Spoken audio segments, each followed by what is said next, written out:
ये आज किसी साधक ने पूछा है यहां पर कि आप बार बार कहते हैं गुरु बिन भवनिधि तरई न कोई, जो बिरंच शंकर सम होई।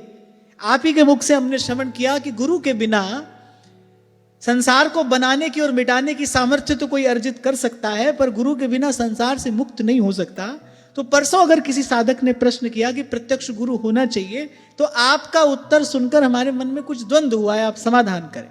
आप थोड़ा सजग सावधान होकर मेरा उत्तर सुनते तो आपको कोई द्वंद्व नहीं होता। अगर कोई ये कहे ना कि मुझे गुरु की ही आवश्यकता नहीं है, तब सिद्धांत का खंडन होता है, तब प्रश्न चिन्ह लगता है। कोई ये कहे भाई मुझे गुरु की आवश्यकता नहीं है, मैं सीधे ही भगवान तक पहुंच जाऊंगा। पर उस साधक माता का प्रश्न ये था कि मेरी भगवान में गुरु बुद्धि है। अब ये बात तो भाई माननी पड़ेगी ना कि गुरु के माने शिष्य नहीं, शिष्य माने गुरु होई। शिष्य किसी को भी गुरु मान ले, ये तो उसमें वो स्वतंत्र है, उसमें तो कोई बलात् हठात कोई प्रयोग नहीं किया जा सकता। उन्होंने कहा मेरी भगवान में गुरु बुद्धि है, भगवान नाम में मेरी निष्ठा है, सत्संग में मेरी रुचि है, हाँ तो बस ठीक है। जबकि ये कोई साधारण नियम नहीं है। मैंने कई बार आपसे ये भी कहा एक्सेप्शंस आर ऑलवेज देयर, अपवाद होता है कहीं कहीं, ये कोई साधारण नियम नहीं है। साधारण व्यक्ति को तो भाई प्रत्यक्ष कोई चाहिए जिसे सीधा सीधा वो मार्गदर्शन ले, जिसके प्रति उसकी श्रद्धा हो। लेकिन वो जो एक शब्द आया ना, जो मुझे स्वीकार नहीं था, किसी ने कहा कि गुरु देहधारी ही होना चाहिए। तो मैंने ये बात कही कि भाई आज आपने किसी से दीक्षा ली, एक हफ्ते के बाद गुरुजी भगवत धाम चले गए, तब आप क्या करोगे? यदि आपका आग्रह है कि ऐसा ही गुरु हो, किसी ने ऐसा कह दिया है, फिर क्या करोगे? फिर कोई और देहधारी गुरु ढूंढोगे। तब भी तो आपको गुरु के विचार में, गुरु के अनुशासन में, गुरु के दिए हुए मार्ग में ही श्रद्धा रखकर आगे बढ़ना पड़ेगा। मैं जो कहता हूं मेरी जिम्मेदारी वो है, आप जो समझते हैं वो नहीं। आप थोड़ा ध्यान से समझते। तो अगर कोई ये कहता है ना मुझे गुरु की आवश्यकता नहीं है, तब सिद्धांत का खंडन होता है। ये तो मान्य नहीं है, ये तो कैसे हो सकता है? गुरु बिन भवनिधि तरई न कोई, जो बिरंच शंकर सम हुई। लेकिन अगर कोई ये कह रहा है कि मेरी इसमें गुरु बुद्धि है, इसमें वो बिल्कुल स्वतंत्र है। भाई व्यास जी बात कह रहे, गुरु के माने शिष्य नहीं, शिष्य माने गुरु होए। अगर कोई ऐसा सधा हुआ व्यक्ति है, वो भगवान में अपनी गुरु बुद्धि किए बैठा है, और ऐसा तो किसी शास्त्र पुराण में ऐसा वचन, ऐसा वाक्य प्रमाण स्वरूप नहीं मिलता है कि आप भगवान को अपना गुरु नहीं बना सकते। ऐसा वाक्य तो कहीं नहीं मिलता है। आप सब धर्म ग्रंथ पढ़कर देख लीजिए। और श्रीमद् भागवत में तो एक नहीं अनेक स्थानों पर इसी प्रसंग में, आप शायद कल श्रवण करेंगे, भगवान अपने मुख से कह रहे हैं जिसकी मुझ गुरु स्वरूप में परम भक्ति होती है। भगवान तो नित्य गुरु हैं, वो तो शाश्वत गुरु हैं, तो सनातन गुरु हैं। भागवत कह रही है कृष्णम वंदे जगत गुरु, वो तो सबके गुरु हैं। अगर अब किसी की भाई उनमें ही गुरु बुद्धि हो गई है, बहुत अच्छी बात है। कोई व्यक्ति अगर इतना समर्थ है, वो कहता है मैं भगवान को अपना गुरु बनाऊंगा, मैं भगवान का शिष्य बनूंगा, हाँ उसको रोक नहीं सकते, उसको ना नहीं किया जा सकता है।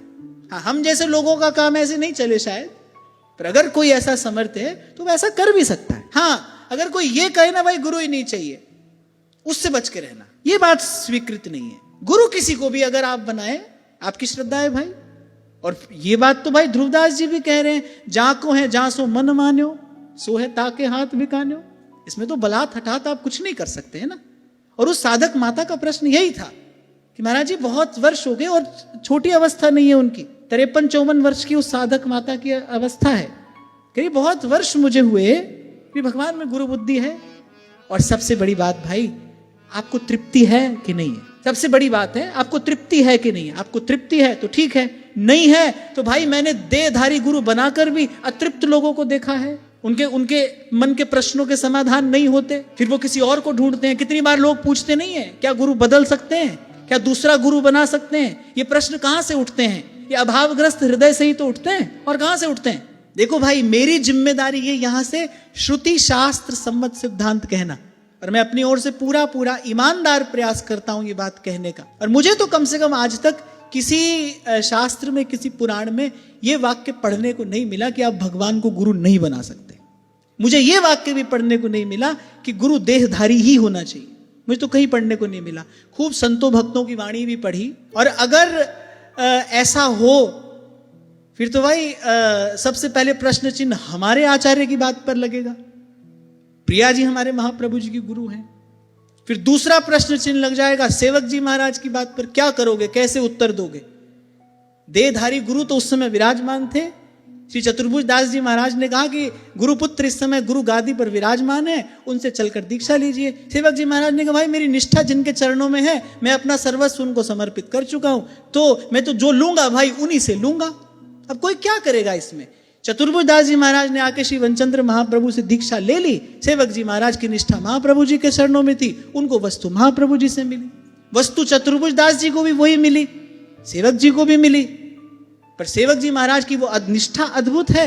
उन्होंने कहा भाई मुझे न मंत्र की कोई इच्छा है, न मुझे कुछ और जानना है, न मेरी कोई और इच्छा है, मेरा तो मन महाप्रभु जी के चरणों में लग गया है। अब भाई जाको है जहां सो मन मान्यो, इसमें क्या करोगे। अच्छा हुआ आपने प्रश्न पूछ लिया, जिसने भी ये भेजा मेरे पास, बहुत अच्छा कि आपने प्रश्न पूछ लिया। किसी और के मन में ऐसा द्वंद्व होता तो उसका निवारण होना चाहिए। फिर मैंने कहा कि मैं जो भी कहता हूं प्रयास मेरा रहता है, और अगर किसी प्रश्न का उत्तर देने में मुझे स्वयं संशय हो तो मैं विनम्रता पूर्वक स्वीकार भी कर लेता हूं, भाई आप किसी और से जाकर पूछो, मेरे पास इसका उत्तर नहीं है। तो हो गया निवारण, आगे चले।